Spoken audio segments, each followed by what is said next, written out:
Oh, hey, friendo, Steve here. Welcome back to Wrestle Juice. You caught me. I was just perusing through the old Twitter right here looking for hot takes. You know me here at Wrestle Juice.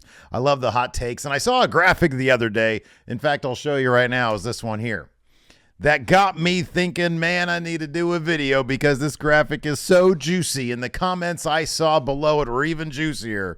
And it's a graphic from WrestlingNews.co using statistics from CageMatch.net.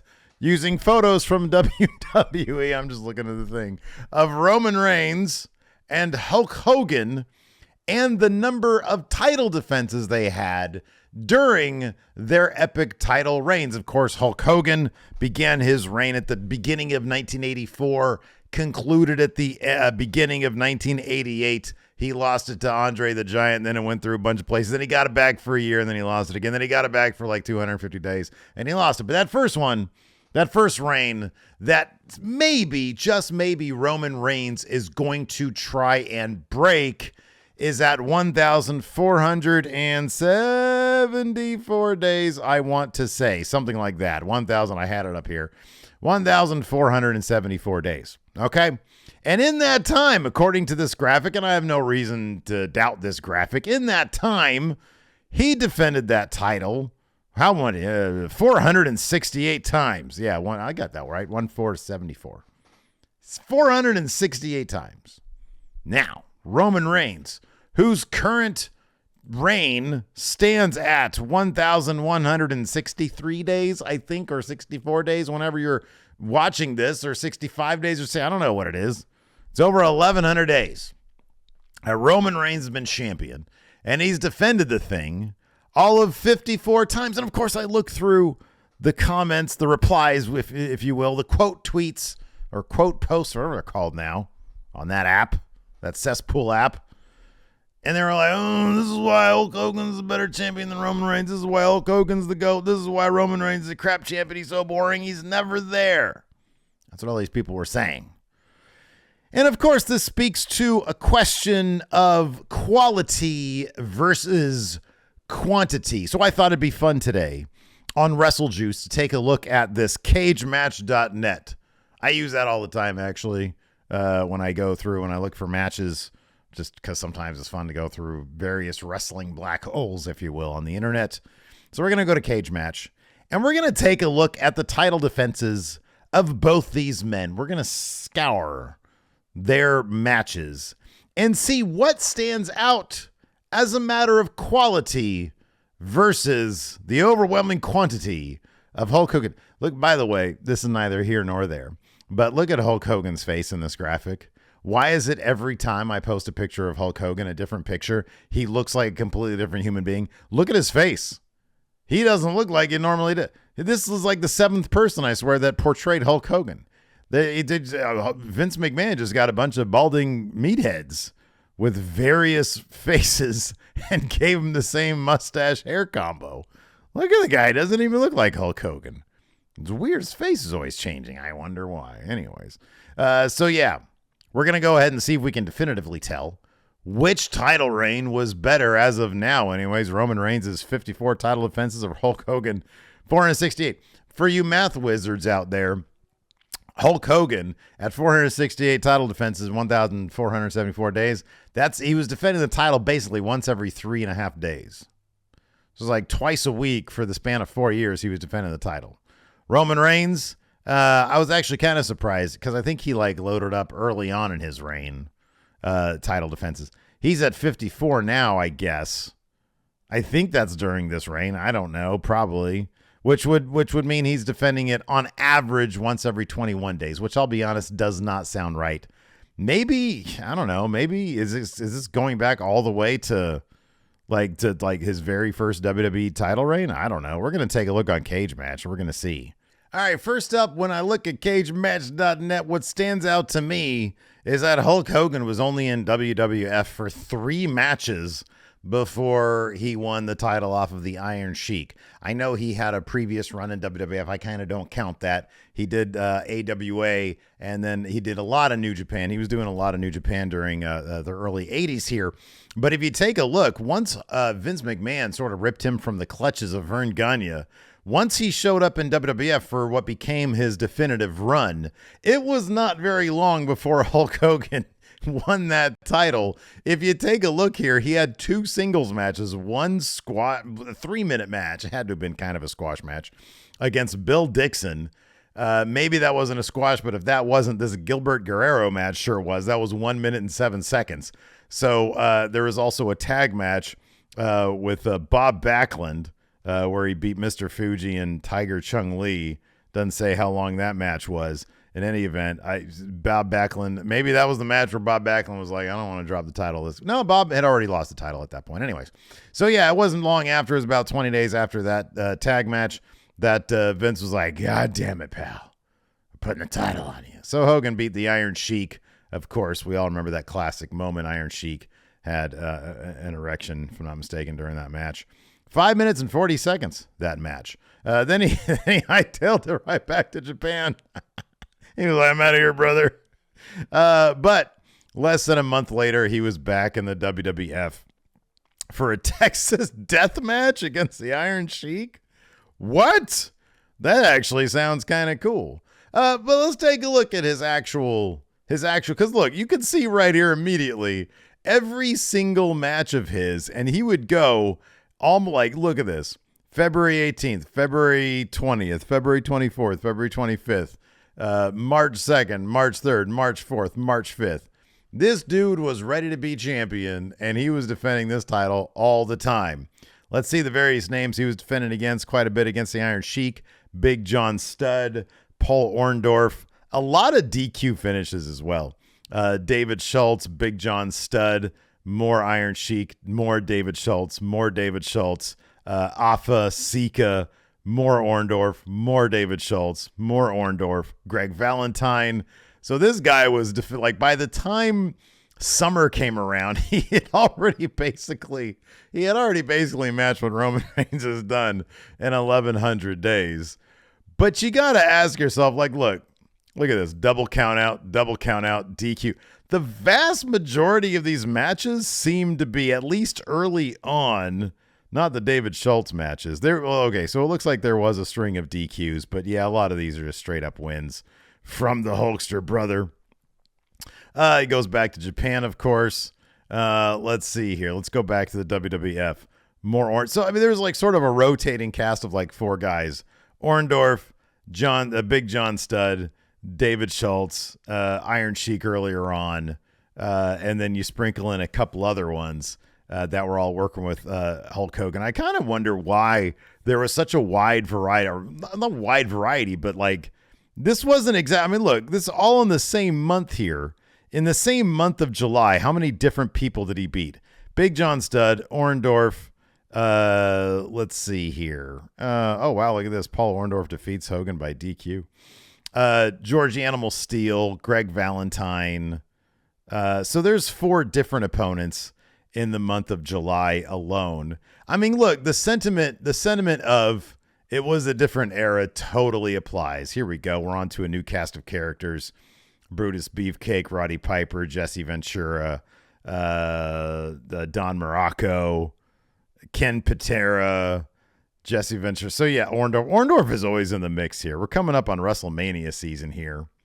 But let's see here. So we're continuing on. Now we're in 1985. Oh, now we're in December. Oh, let's take a look at 1985 here. Still with Orndorff. We got some Bob Orton in there. These are all there's house shows, TV shows. Obviously, they did the TV different then. They would like film all these house shows and then just sort of throw them up on TV, or they would have like the Saturday Night Main Event stuff on NBC. So, I mean, the idea that it was just sort of a different time, like, I'll be completely honest with you. Like, I don't remember, like, do you guys remember? Oh, you guys have to be really old, but it's not like at the time they were telling really like extended stories here. This wasn't on TV. Some of it was, like, some of this stuff was on TV. Like this, here we go. This is a dark match right here. Got a house show. We got a $15,000 body slam challenge. I wonder if Hogan got the 15,000 off of that one. We got King Kong Bundy right here at a house show, a Saturday night's main event of Andre and Hogan versus the Heenan family. We got Jesse Ventura, Randy Savage. I mean, so many of these are house shows because it was different than TV back then. And so people would show up and they'd just be like, yeah, come see Hulk Hogan defending his title. Because it's like you're paying a bunch of money. So you're not gonna be able to sit there and watch it on TV. I don't know how often he had actual TV title matches on TV, but it probably wasn't that often. Back then it was probably like the big 4 pay-per-views and then a couple of NBC Saturday night main events. And then probably not a lot more. Maybe I'm wrong about that. I don't know. When was Tuesday Night Titans? In any event, if you think back, just sort of in the lexicon of what you guys remember or what the big matches were during that first Hogan era from 84 to 88. What do you really actually recall? What in history do you actually recall? Do any of these matches stand out? I mean, at the first WrestleMania, he didn't even put the title on the line. It was a tag match. At the second WrestleMania, it was King Kong Bundy. At the third WrestleMania, it was Andre the Giant. The Andre the Giant one, after 2 years or whatever, that was the first one. Was it 87, 85, 86, 87, right? So by the time year 3 came around, how many memorable stories with Hulk Hogan really was there? How many stories can we go back and be like, oh, yeah, remember this awesome angle that happened on TV? No, the first cool one that we remember really from his first reign was Andre the Giant. Because they did the thing where he was like, no, Andre, not you, brother. You're supposed to be cool, and you're supposed to be cool with me not putting my title online against you. And then Andre was kind of a dick to him. And then we remember what happened from there. So, it's like the first 3 years, there was one decent story. That was kind of it. That was kind of it. Now, let's juxtapose this with Roman Reigns. Let's go back to that magical time of pre-pandemic 2020. January 31st, loser eats dog food. Roman Reigns and the Usos versus Dolph Ziggler, King Corbin, and Robert Roode. That was the match. Apparently, that Roman Reigns was like, I'm not doing this anymore, Vince, unless we do it my way. Shortly after that, pandemic happened, and he went away and came back as the tribal chief. And very shortly after that, in fact, his first match back for the Universal title, it was Roman Reigns versus Braun Strowman and The Fiend, all in a match in a triple threat. Roman Reigns won the Universal title, and he was off and running, and that's what they count as his title reign starting from this moment, and I'm not going to argue with the WWE. So, the Tribal Chief was off and running. His first title defense came on September 27th of that year, and that was against Jey Uso, which, I'll be frank, was awesome. The Jey Uso, the Jimmy Uso coming back stuff, the I Quit Hell in a Cell match where Jimmy quit on Jay's behalf or vice versa, whichever one it was. That whole story was awesome. I beg of you, go back and watch the story of the bloodline that WWE has. And imagine, if you will, for a second, if that Roman Reigns Jey Uso program that kicked off his Tribal Chief era was in front of people, that place would have absolutely been exploding for Jey Uso. That was really, really good stuff. So immediately,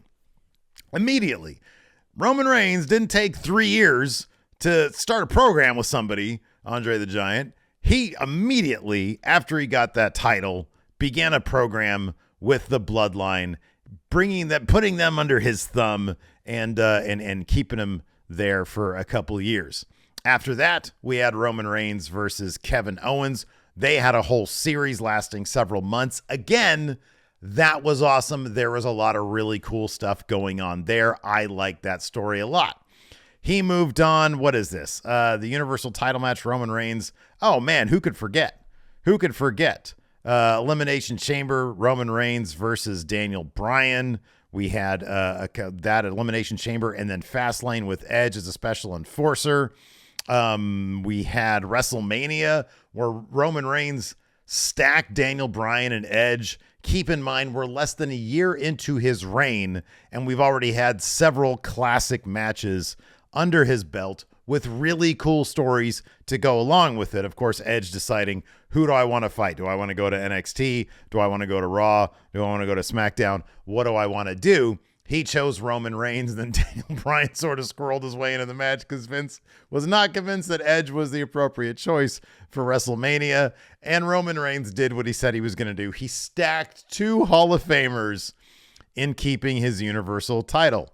This was weird right here because you had the Hell in a Cell. What was this? June 18th of 2021. Wasn't this like right before a pay-per-view or something? Roman Reigns. Yeah, it was right before, I think, the Hell in a Cell pay-per-view. Roman Reigns versus Rey Mysterio. Again, really good match. I don't remember much about the actual build itself, but whatever.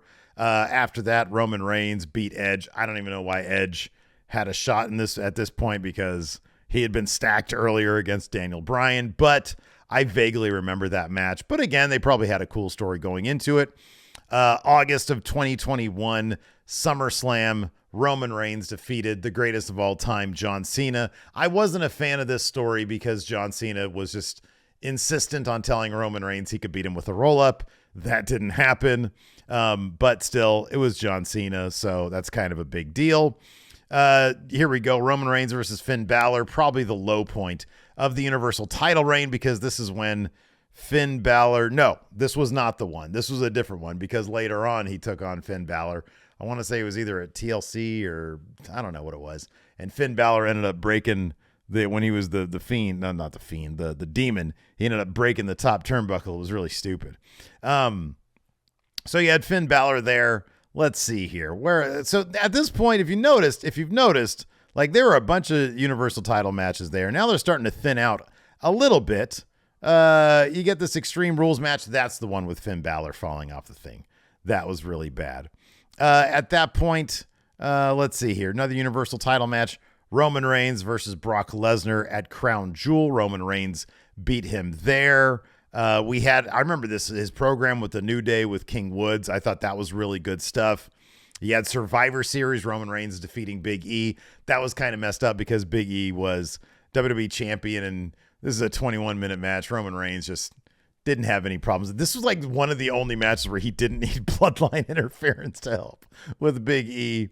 Of course, moving on, let's see here. Universal title, Roman Reigns beats Sami Zayn. And then we're really kicking things into gear. Let's see. Roman Reigns beats Goldberg.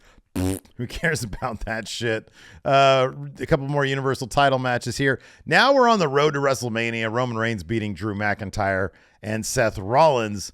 These are some house show matches. This is sort of the Hogan type stuff where he would just have house show matches. Apparently beat the shit out of Drew McIntyre all over the road to WrestleMania.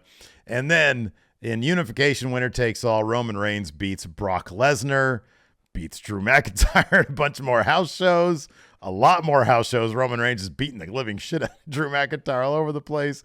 Look at all these right here. You got some SmackDowns, some house shows. Again, beating the crap out of Drew McIntyre, but that's no different than the old school Hogan way. So if Roman Reigns had been doing this the entire time, that's echoing the Hulk Hogan 400 and whatever matches, title defenses. That's the Hogan thing. I don't remember anything. These are all house shows. Who cares? I care about the stories and the matches that they put on. Last man standing, Roman Reigns versus Brock Lesnar. I like that match. That was actually really fun. Roman Reigns versus Drew McIntyre and Sheamus. Oh, that's at a house show. Let's see here. So, I mean, he's doing stuff on the house show circuit. And then Tribal Combat. Roman Reigns beats Jey Uso. Universal title at a house show. And then Roman Reigns versus LA Knight. Yeah, at Crown Jewel. So, yes, at this point right now, Roman Reigns, his title defenses are few and far between. Evidently, this is going to be the last one for a while. Let's get that graphic back up. That was a nice looking graphic. So my question to you, now that we've gone through basically their entire reigns, I know we left out a lot of Hogan stuff, but you guys got the gist. Like we were through like what, I don't know, a year or two, and it was just nothing but house show, house show, house show. They produced stuff a lot different back then. When they'd come to town and they'd run the town, they do their tours, the title would be on the line every single night. In this case, in the case of Roman Reigns, that simply isn't the case. Doesn't mean he's not there. Doesn't mean he's not doing stuff. He's there some of the time. These days, probably a lot less. But his title reigns or his title matches, the actual stories are a lot more interesting. They're a lot more involved. They matter. Things are happening. They're building characters. They're building stories. Look at how far Jey Uso's come. Look at how far Sami Zayn has come. That's because every single one of those 54 title defenses, not including all the Drew McIntyre losses apparently, meant something. And that to me is why Roman Reigns, this title reign is far superior to Hulk Hogan's. Even though in a video I just did like 2 weeks ago, I said Hulk Hogan's like the GOAT in terms of being champion. That's because, come on, like he basically popularized wrestling. He was synonymous with wrestling for the longest time. But that's no fault of Roman Reigns, because back then you had all of 3 channels on your television, and we didn't have TikTok and YouTube and this, that, the other. So Hogan, yeah, he's the GOAT. But Roman Reigns, his title reign a lot better. But I want to know what you guys think. Let me know in the comments below. What do you guys think about this reign versus Hulk Hogan's reign? It's a completely asinine thing to ask, to be honest with you, because it's wrestling. It's like, it's your opinion. It's subjective. It's great. It's fun to talk about this shit, though, isn't it? And then people get all heated about it. Oh, this is why Roman Reigns still sucks. He's God damn it.